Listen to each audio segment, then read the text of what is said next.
So I'm going to do my best to explain the Hardy-Weinberg equation today.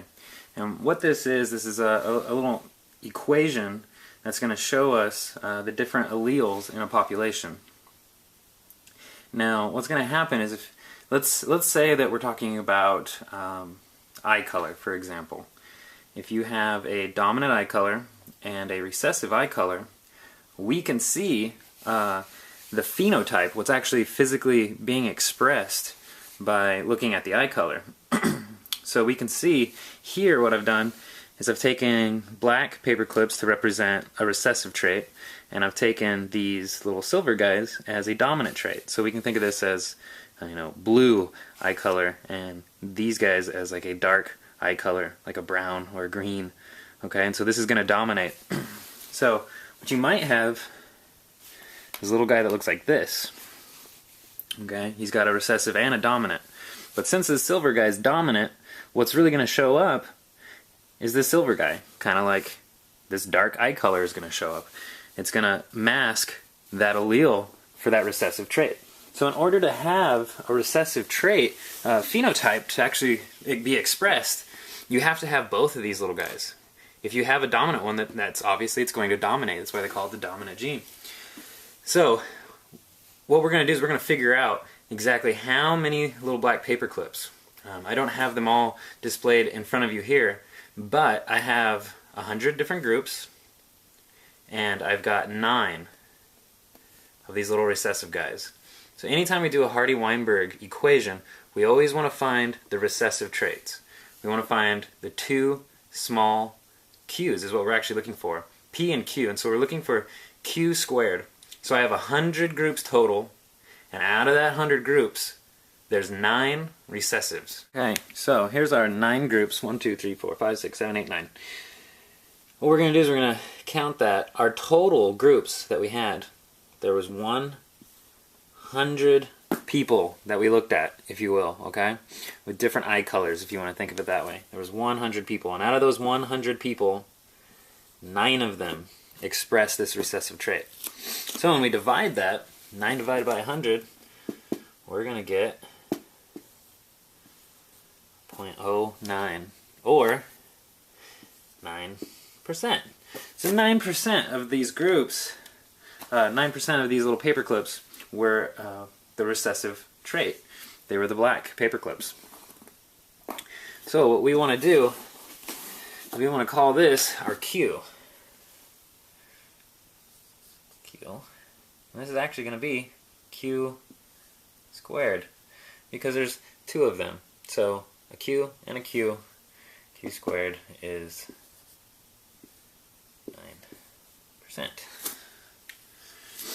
So when we want to solve for Q to figure out what just Q is, because what we're looking for is this equation, this initial equation of P plus Q equals 1, or 100%. That's what we want to find. So by doing this equation here, where we took 9 divided by the total, we found Q squared. So if we want to solve for Q squared, we have to take the square root of Q squared to get rid of this 2 here. And so you have Q equals square root, and then we have to get square root over here, just do that to both sides. So you get the square root of 0.09, and I take out my calculator to make it easier. 0.09, oh goodness, second square root 0.09 gives me 0.3. So our Q, let me move our little guys here. Our Q is 0.3, or 30%. And this is the probability that if I put all these paper clips, all the silver ones and all the black ones, and I separated them into individual paper clips and I put them in a bowl, what are the odds that I'm going to grab a black paper clip? 30% chance that I'm going to grab a black paper clip. So what is the chance that after I grab a black paper clip, I grab another black paper clip? Well, there's way more silver paper clips, so the odds I'm going to do it twice, pretty low, 9%. But the odds that I'm going to do it one time, 30%. So what are the odds that I'm going to grab a silver paperclip? Well, those odds are going to be pretty good. So if we know with this equation that P plus Q equals 1, and we know that our Q we said was 30, well then we can just subtract 30 from 100%. And that's going to be 70%. So our P is going to be 0.7, or 70%. And if we wanted to find our P squared, I would just square 7. Probably don't need to do this, but we can square our 7, and we've got 49. 0.49 is our P squared. We'll put it here. P squared equals 0.49. So, the odds that I'm going to grab one silver paperclip, pretty high, 70%. What are the odds that I'm going to grab another one? Well, that's going to be 0.49. The odds are going to go down a little bit for me to grab them both back to back. So, this is really helpful because we can see exactly what the probability is that I'm going to get one Q, what's the probability that I'm going to get two Qs, what's the probability that I'm going to get a P, and what's the probability that I'm going to get two Ps. But in nature, if we're talking about eye color again, I want to know if the person with green eyes potentially has that allele for blue eyes, because their children could still end up having blue eyes. Just because they have green eyes doesn't mean their children can't have blue eyes.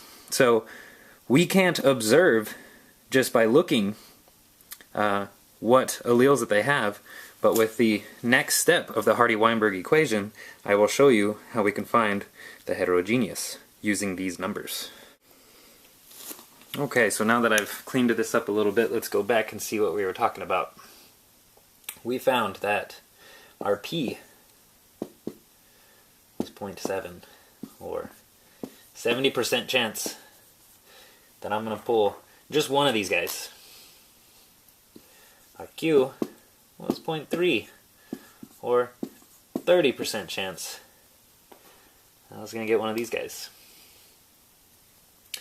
Our P squared was a 0.49%. 49% chance that I was going to do it twice. The odds are against me more so than they were up here. But the odds are really against me to do it here. What do we say? 0.09, 9%. Then I'm going to grab two black ones. That's pretty unlikely. But what I want to know, what are the odds?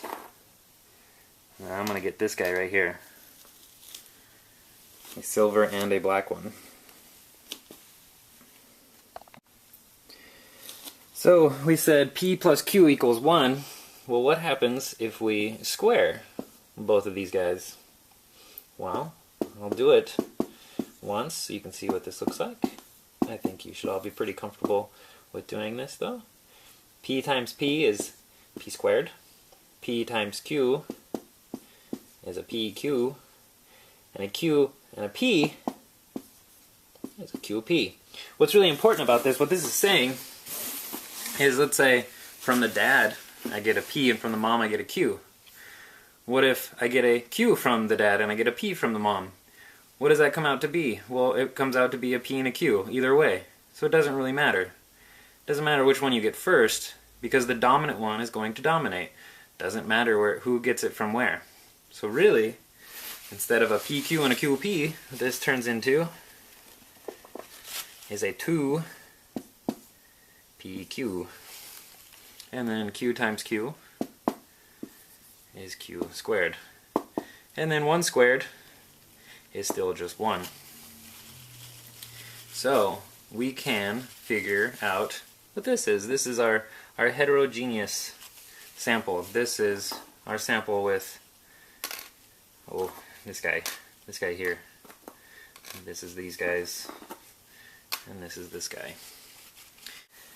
So, review, P squared was 0.49. Q was 0.09. This is going to equal 1. So our p, not our p squared, just our regular p, if we remember the square root here, this was 7.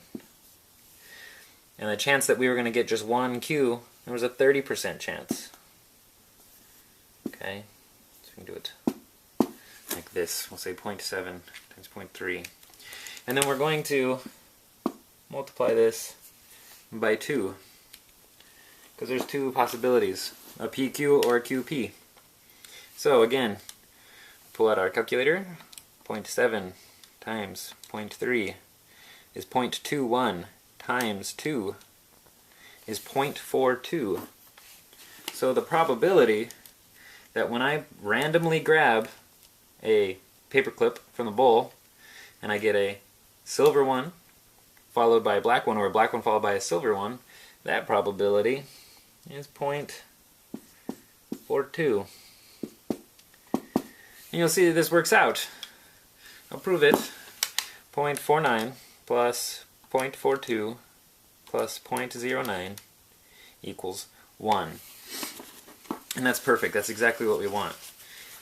And that is the probability that this is going to happen. So, to put this to the test, I'm going to put in my 100 groups. And I'm going to separate them. I'm going to grab randomly.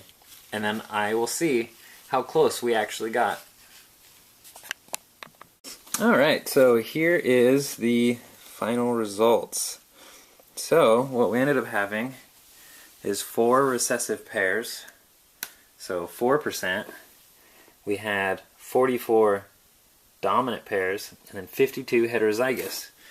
So that's pretty interesting when you look at our numbers, what we were expecting to get. It's pretty close. So they both equal up to 100%, because obviously when you reach on the bowl, you're going to grab a paper clip, so there's a 100% chance you're going to grab something. But it's really interesting. So if our population was even bigger, we'd get even closer to these realized numbers. So that's one of the things with Hardy-Weinberg equations, is that your population has to be pretty large. So you could say that this is starting to get out of Hardy-Weinberg equilibrium. Let's say it just happened, 4%, I only got 4 of these things, so it could have happened where I didn't have these guys at all, right? And so it's starting to fall out of Hardy-Weinberg equilibrium. And so that's one of the rules, is it's got to be a large population. If this was an island and there was only 100 creatures for us to choose from, then it may not be in Hardy-Weinberg equilibrium. It's got to be a pretty large number for this math to actually work out. But as you can see, just with 100, we got pretty close. So to go backwards from what we did, this is what you would see in your environment. And you couldn't really count these guys because you can't tell these guys apart. These guys are going to look the same. The ones you can tell apart are these guys, this 4 down here. So you could say, from looking at this information, out of 100 is 0.04. Is 0.2. And so 100 minus 0.2, our p would be 0.8. A p squared of 0.64. And then if I did 0.2 times 0.8 times 2, we'd have a 2pq. Let me get this out of here. 2pq of 0.32. And there you go. That's Hardy-Weinberg equations when something is in Hardy-Weinberg equilibrium.